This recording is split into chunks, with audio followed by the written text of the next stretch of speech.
2024ರ ಲೋಕಸಭಾ ಚುನಾವಣೆಗೆ ಕಾಂಗ್ರೆಸ್ ಅಧಿಕೃತವಾಗಿ ಪ್ರಣಾಳಿಕೆಯನ್ನ ಬಿಡುಗಡೆ ಮಾಡಿದೆ. ಕರ್ನಾಟಕ ಮತ್ತು ತೆಲಂಗಾಣದಲ್ಲಿ ಗ್ಯಾರಂಟಿ ಅಸ್ತ್ರದಿಂದಂತಹ ಗೆದ್ದಂತಹ ಕಾಂಗ್ರೆಸ್ ಲೋಕಸಭಾ ಚುನಾವಣೆಯಲ್ಲೂ ಕೂಡ ಭರಪೂರ ಭರವಸೆಗಳನ್ನು ದೇಶದ ಜನರಿಗೆ ಕೊಟ್ಟಿದೆ.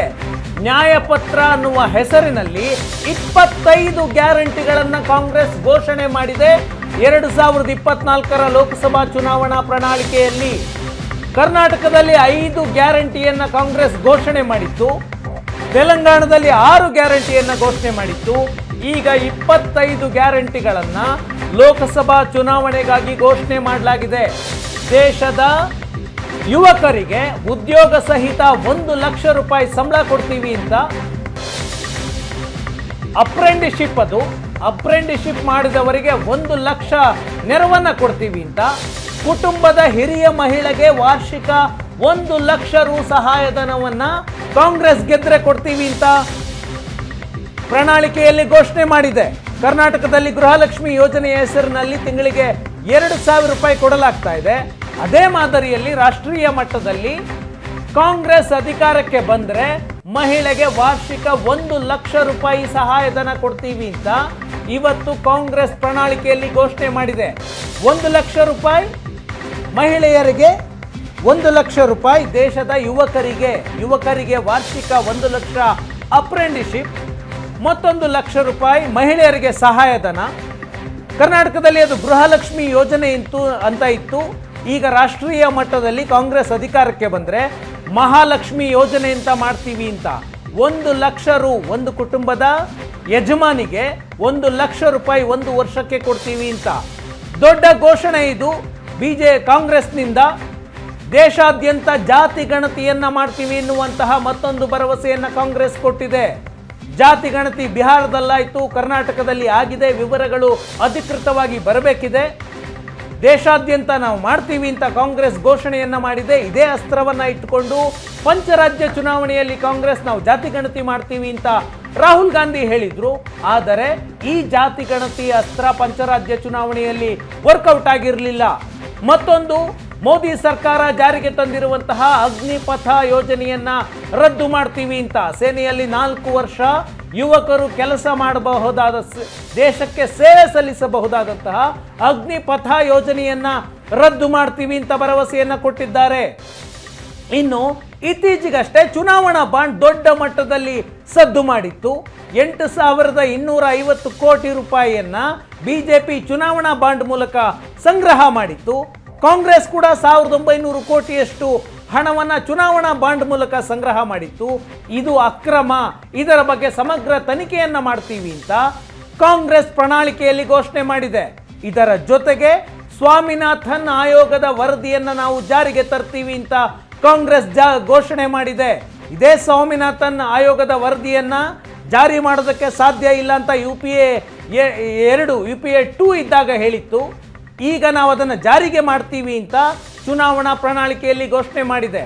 ಮತ್ತೊಂದು ಘೋಷಣೆ, 12ನೇ ತರಗತಿಯವರೆಗೆ ಮಧ್ಯಾಹ್ನದ ಬಿಸಿ ಊಟ ಕೊಡ್ತೀವಿ. SC ST ಮತ್ತು OBC ಸಮುದಾಯಕ್ಕೆ 50% ಮೀಸಲಾತಿ ಕೊಡ್ತೀವಿ ಅಂತ ಕಾಂಗ್ರೆಸ್ ಘೋಷಣೆ ಮಾಡಿದೆ. ಒಂದು ಗ್ಯಾರಂಟಿ, 1 ಲಕ್ಷದ ಹಣ ಮಹಿಳೆಯರಿಗೆ, 1 ಲಕ್ಷ ಹಣ ಯುವಕರಿಗೆ, ಅಪ್ರೆಂಟಿಸ್ಶಿಪ್ ಮಾಡೋರಿಗೆ, ಮತ್ತೊಂದು ಜಾತಿ ಗಣತಿಯ ಅಸ್ತ್ರ, ಮತ್ತೊಂದು ಮೀಸಲಾತಿ. SC ST OBC ಸಮುದಾಯಕ್ಕೆ 50% ಮೀಸಲಾತಿ. ಜಾತಿ ಕಾರ್ಡ್ ಪ್ಲೇ ಮಾಡ್ತಾ ಇದೆ ಕಾಂಗ್ರೆಸ್. ಈ ಬಾರಿ ಲೋಕಸಭಾ ಚುನಾವಣೆಯಲ್ಲಿ ಗೆಲ್ಲೋದಕ್ಕೆ ಒಂದು ಜಾತಿ ಗಣತಿ, ಮತ್ತೊಂದು SC ST OBC ಸಮುದಾಯದ ಮೀಸಲಾತಿಯ ಪ್ರಮಾಣವನ್ನು 50% ಹೆಚ್ಚಳ ಮಾಡ್ತೀವಿ ಅಂತ ಕಾಂಗ್ರೆಸ್ ತನ್ನ ಪ್ರಣಾಳಿಕೆಯಲ್ಲಿ ಘೋಷಣೆ ಮಾಡಿದೆ. ಪ್ರಣಾಳಿಕೆಯನ್ನು ಬಿಡುಗಡೆ ಮಾಡಿದ್ರು ಮಲ್ಲಿಕಾರ್ಜುನ ಖರ್ಗೆ ಮತ್ತು ರಾಹುಲ್ ಗಾಂಧಿ. ಖರ್ಗೆ ಈ ಸಂದರ್ಭದಲ್ಲಿ ಮಾತನಾಡಿದ್ದಾರೆ, ಕೇಳ್ಕೊಂಡು ಬನ್ನಿ.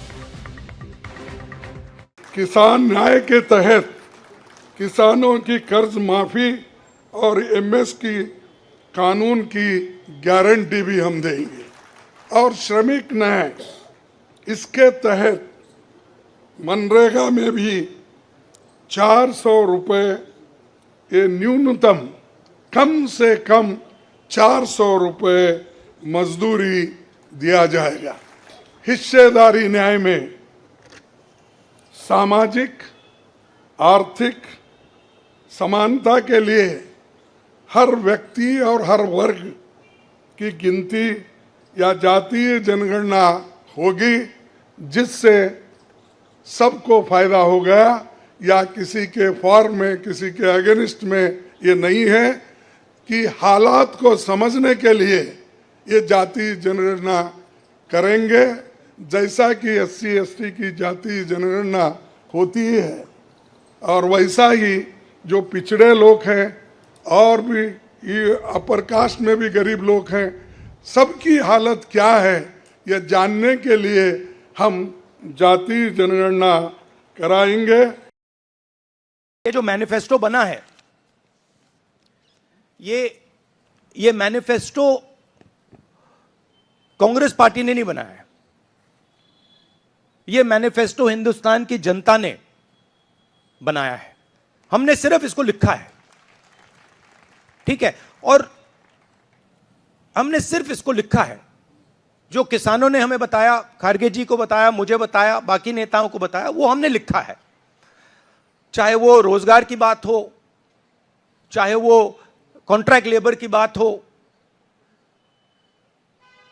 हजारों लोगों से बात करके हमने ये हिंदुस्तान की आवाज है, ये लिखी है। मगर जो राजनीति में आज हो रहा है,